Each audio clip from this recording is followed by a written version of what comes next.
યોજી રહ્યા છીએ એ કાર્યક્રમ પાછળ અથાગ મહેનત એમની છે ભાઈ. કદાચ હું તો નિમિત્ત જ, પણ એ નિમિત્ત બનવા પાછળ એક માણસ અહીંયા જવાબદાર છે અને એ સૌથી પહેલા જો ને કોઈ ગામમાંથી લાવવાવાળો હોય તો અર્ગોવન ક્યાંય છે, અર્ગોવન હોય તો મારી સામે આવે ભાઈ પહેલો, કારણ કે સૌથી પહેલા ગામમાં મને લાવવાવાળો વ્યક્તિ અર્ગોવન હતો. પછી કુંવરસિંહ, પછી એક ભાઈ સુરત છે, એ બધા જાણો છો, એ પણ પોલીસમાં છે. અને આ 2-3 જણા મને ગામમાં લઈ આવ્યા અને ગામ થકી એ મહેનત આ બધાની છે. માત્ર ને માત્ર મેં તો સૂચન કર્યું, માર્ગદર્શન આપ્યું હતું, બીજું કશું કર્યું. ખરેખર આપણા બાળકોને ભણાવો, એટલા બધા ટેલેન્ટ છે, ભલે આપણી જોડે પૈસા નથી પણ શિક્ષણ તો આપો, મારું માનવું છે. અને જ્યાં પણ કદાચ માર્ગદર્શનની જરૂર પડે તો મને કહેજો, હું 100% છું જ. અને કોઈ દિવસ ના નથી પાડી કોઈ પણ બાળકોને. આપણા એટલા બધા ટેલેન્ટ છે ભાઈ, ડોક્ટર, એન્જિનિયર સારા લેવલ સુધી પહોંચી શકે છે. આપણે શું કરીએ, એની પરીક્ષા ચાલતી હોય તો મહેનત કરાવી, મહેનત કરવા ના દઈએ પાછા. એને શું કરીએ, છોકરો બિચારો નવરો થઈને 10 મિનિટ ક્યાંક રમવા જાય કે 10 મિનિટ બેસે, એ પરીક્ષા છે આખો દાડો, પછી એ 10 મિનિટ તો ફ્રી થાય, પછી આપણે કામ બતાવી દઈએ. એટલે છોકરાનો મૂડ ત્યાંથી જ મરી જાય. જો તમને કહી દઉં, આપણે એને કામ બતાવી દઈએ, આપણા એક બાજુ કામની સિઝન ચાલુ થાય, ઘઉંની સિઝન ચાલુ થાય, બીજી કોઈ સિઝન ચાલુ થાય, અને એને પરીક્ષાની સિઝન ચાલુ થાય. એ જો 10 મિનિટ બેસે નવરો, એટલે તરત કે ભાઈ ચાલ હેડ ખેતરમાં, એટલે આપણું છોકરું ત્યાંથી નાસીપાસ થાય છે. બરાબર, 10 મિનિટ ક્યાં કે આરામ કરે તો એવું ના માની લેવું કે રવડે છે, રખડે છે. એટલે એમની પાછળ જો આપણી અથાગ મહેનત, એમને જ્યારે પણ એએસઆઈ ક્લિયર કર્યું ત્યારે રાત્રે 3-3 વાગ્યા સુધી માણસ ઊંઘતા નતા. 2 પગે બેસી અને વાંચેલું છે ભાઈ, કારણ કે મને યાદ છે, કારણ કે હું રાત્રે પણ આવતો અને એમને જેટલા પણ છોકરા મહેનત કરતા એની પાછળ. અને આપણા ગામમાં છે હજી આવા બીજા 5 પીએસઆઈ તૈયાર જ છે. બરાબર, એટલે મહાદેવને પ્રાર્થના કરો કે 5 પીએસઆઈ ફરી તૈયાર જ છે. અને મને પૂરી આશા છે ખરેખર એ પીએસઆઈ છે એ થોડા માટે રહેતા હતા, હવે નહીં રહે કદાચ. અને ખરેખર મહાદેવને હું મારી અરજ કરું છું કે આપણે બધા ભેગા થઈ અને 5 પીએસઆઈ ભાઈ ગામનું રતન છે આપણે બધા. હાલ તો આપણું રતન છે જ ભાઈ. અને સૌથી પહેલા આ વિસ્તારનો પહેલો પીએસઆઈ છે. અને આપણને ખબર છે કે આપણે ક્યાં ગામ બીજા ગામમાં જઈશું ને તો ભાઈ મારા ગામનો પીએસઆઈ છે કહીશું, છાતી ધક ધક કઈ કહીશું.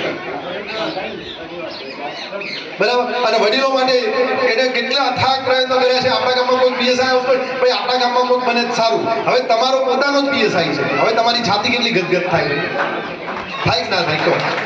એટલે ખરેખર તમારા બાળકને ભણાવજો. અને એવું ના રાખતા કે 10 મિનિટ ક્યાંક નવરો પડે ને એટલે એમને કહેવાનું ભાઈ હેડ ખેતરમાં. બરાબર, આપણે હું એવું કહેવા નથી દેતો, પણ એ ખરેખર શ્રેય થાય છે અર્ગોવનને. અર્ગોવન ખરેખર ઊભો થઈ જાય, અને અર્ગોવન માટે તાળી આલો ભાઈ. ખરેખર એ મારો પ્રિય વિદ્યાર્થી તો છે જ. અર્ગોવન અહીંયા આવો.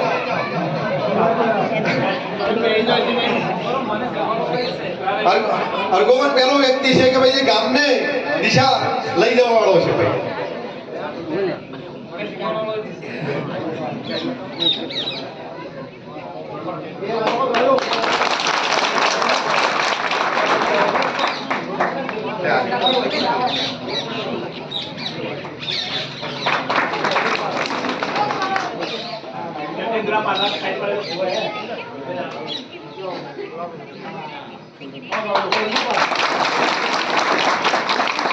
સમગ્ર શ્રેય અર્ગોવનને જાય છે, મારું નહીં.